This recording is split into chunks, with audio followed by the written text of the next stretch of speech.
Wherever you go, whatever you do, throw a little at it. Omax, Vest and Briefs. Chennai கிண்டியில் உள்ள தனியார் விடுதியில் பாஜக மையக்குழு கூட்டம் இன்னும் சற்று நேரத்தில் தொடங்க உள்ளது. இது தொடர்பான விவரங்களை எமது செய்தியாளர் நாகராஜன் வழங்கியிருக்கலாம். நாகராஜன், இதில் யாரெல்லாம் பங்கேற்க இருக்கிறார்கள்? விவரம். வணக்கம் பிரகாஷ். 2026 சட்டமன்ற தேர்தலுக்கு இன்னும் சரியாக பார்க்க பொழுது ஒரு 15 நாட்களுக்கு மேலாகவே இருக்கக்கூடிய ஒரு சூழல்ல அது ஒரு முக்கியத்துவத்தை எட்டி இருக்கு அப்படின்னு நான் சொல்லணும். குறிப்பா பிரதமருடைய வருகை, அதாவது பாண்டிச்சேரியில தேசிய ஜனநாயக கூட்டணி ஆதரித்து பிரச்சாரத்தில் ஈடுபட வந்திருக்கக்கூடிய பிரதமர் நரேந்திர மோடி சென்னை கிண்டியில் இருக்கக்கூடிய தனியார் நட்சத்திர விடுதியில நேற்றைய தினத்திலிருந்து தங்கி குறிப்பாக பல்வேறு முக்கியஸ்தர்கள் அதே போல பாஜகவுடைய முக்கிய நிர்வாகிகள் பல பேர் சந்திச்சிருக்கிறாரு. தனிப்பட்ட முறையிலும் அபிஷியல் அன்அபிஷியல் மீட்டிங்ஸ் நிறைய நடந்துட்டு இருக்கு. இந்த ஒரு சூழல தான் இன்னைக்கு காலையில சரியா 11 மணிக்கு பாஜகவுடைய மையக்குழு நிர்வாகிகள் அனைவரும் பிரதமரோட ஆலோசனையில ஈடுபட இருக்கிறாங்க. தேர்தலுக்கு முன்னதாக இந்த ஆலோசனை கூட்டம் அப்படிங்கிறது மிகவும் முக்கியத்துவம் வாய்ந்ததாக பார்க்கப்படுகிறது. குறிப்பாக பார்க்கிறப்ப பிரதமர் அப்படின்றத தாண்டி பாஜகவுடைய மிகப்பெரிய முக்கியமான முகமா இருக்கக்கூடிய பிரதமர் நரேந்திர மோடி தற்பொழுது சென்னை வந்திருக்கக்கூடிய விஷயமும் அதே போல பாஜகவுடைய மையக்குழு நிர்வாகிகள் சந்திப்பும் ஏன் முக்கியத்துவம் வாய்ந்ததுன்னு சொல்றேன்னா, 5 வருடங்களுக்கு பிறகாக பிரதமர் நரேந்திர மோடி மையக்குழு நிர்வாகிகள் ஒட்டுமொத்தமாக பாஜகவுடைய மாநில மையக்குழு நிர்வாகிகளை சந்திச்சு ஆலோசனை ஈடுபடுறாரு. குறிப்பா ஆளுநர் மாளிகையில இந்த மீட்டிங் நடைபெறும் எப்பவுமே. அப்படி இருக்கக்கூடிய சொல்ல தற்பொழுது தனியார் நட்சத்திர விடுதியில தேர்தலுக்கு முன்னதாக வந்திருக்கிறது அப்படிங்கிறது தேர்தலுடைய வியூகம். அதாவது வரக்கூடிய சட்டமன்ற தேர்தலை எப்படி பாஜக எதிர்கொள்ள இருக்கிறது, குறிப்பாக மத்திய அரசினுடைய முக்கியத்துவம் வாய்ந்த திட்டங்களை மக்களிடத்துல எடுத்து செல்வதற்கு நட்சத்திர பேச்சாளர்களுடைய பொறுப்புகள் என்ன, அந்தந்த தேர்தல் அதாவது குறிப்பாக தேசிய ஜனநாயக கூட்டணியில் அங்கம் வகிக்கக்கூடிய பாஜக அதிமுகவோட சேர்ந்து பல இடங்கள்லயுமே தேசிய ஜனநாயக கூட்டணியில் அங்கம் வகிக்கக்கூடிய கட்சிகள்லாம் பிரச்சாரம் மேற்கொள்ள இருக்கிறாங்க. அவர்களுடைய வேட்பாளர்களை முன்னிறுத்த இருக்கிறாங்க.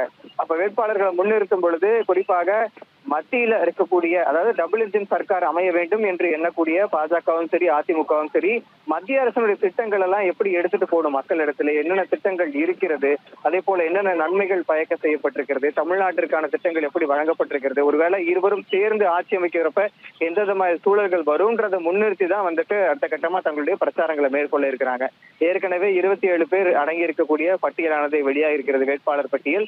அடுத்த கட்டமாக பிரச்சாரம் மேற்கொள்ள செல்லும் பொழுது இந்த முக்கியத்துவம் வாய்ந்த விஷயங்கள்லாம் எப்படி மக்களிடத்துல சேர்க்கணும், அடுத்தடுத்து எப்படி பரப்புரை செய்யணும், இந்த தேர்தலில் முக்கியமா வேற என்னென்ன வியூகங்களை பின்பற்றி குறிப்பாக தேசிய ஜனநாயக கூட்டணி பெரும்பான்மையான இடங்களை கைப்பற்றணும் உள்ளிட்ட பல்வேறு விஷயங்கள் பிரதமருடைய ஆலோசனை பேர்ல தற்பொழுது இந்த கூட்டத்தில் பகிர்ந்து கொள்ளப்படும். அதற்கு பிறகாக அடுத்தடுத்து அவர்களுடைய வேலைகள்ல இன்னும் கொஞ்சம் கான்பிடன்ஸ் பூஸ்ட் பண்ற அளவுக்கு அவர்கள் முன்னேறி செல்வதற்கான ஒரு முக்கியத்துவம் வாய்ந்த கூட்டமாக தான் இது பார்க்கப்படுகிறது.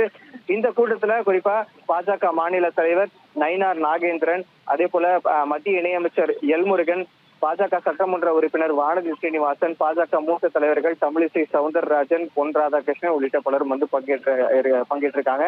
சரியா 11 மணிக்கு இந்த கூட்டமானது இங்க கிண்டியில இருக்கக்கூடிய நட்சத்திர விடுதியில தொடங்க இருக்கிறது. 11 to 12 மணி வரைக்குமே இந்த கூட்டமானது நடைபெற இருக்கிறது. சொன்ன மாதிரி பல்வேறு விஷயங்கள் இந்த கூட்டத்தின் போது ஆலோசனை செய்யப்பட இருக்கிறது. குறிப்பா நட்சத்திர பேச்சாளர்களுடைய பட்டியல்ல பிரதமர் நரேந்திர மோடியும் இருக்கிறாரு. அவருடைய அடுத்தடுத்த தமிழக பயணமும் அதுல குறிப்பிட்டு விவாதிக்கப்படுவதற்கான வாய்ப்புகளும் இருக்கு. அதற்கு ஏற்றாற் போல பாஜகவினர் குறிப்பா நான் சொன்ன மாதிரி பாண்டிச்சேரியிலும் சரி, தமிழ்நாட்டிலும் சரி, கேரளாலையும் சரி, அருகில் இருக்கக்கூடிய இந்த 3 மாநிலங்கள் அண்டை மாநிலங்கள் சொல்கிற 3 மாநிலங்களிலுமே தேசிய ஜனநாயக கூட்டணியுடைய போட்டி அப்படிங்கிறது இருக்கு. குறிப்பா கேரளாலையும் இதுக்கு முன்பு இருந்ததை விட ஒரு திருப்பம் இருக்கும், பாஜகவினுடைய வரவேற்பு அந்த கேரளால இருக்கும்ன்ற ஒரு திருப்பம் இருக்கு. அதே போல புதுச்சேரியிலுமே தேசிய ஜனநாயக கூட்டணி வெல்லும்ன்ற கருத்து கணிப்பு இருக்கு. அதே போல தமிழகத்திலேயும் மிகப்பெரிய ஒரு புரட்சி ஏற்படுத்தணும் அப்படிங்கிறதுக்காகவும் தேசிய ஜனநாயக கூட்டணி வெல்லணும் அப்படிங்கிறதுக்காகவும் தேர்தலுக்கான மிக முக்கியமான அந்த மையக்குழு நிர்வாகிகள் அடங்கியிருக்கக்கூடிய பிரதமருடனான ஆலோசனை கூட்டமாக தான் இது பார்க்கப்படுகிறது.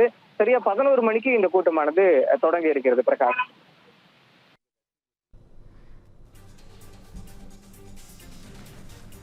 விவரங்களை வழங்கியமைக்கு நன்றி நாகராஜன்.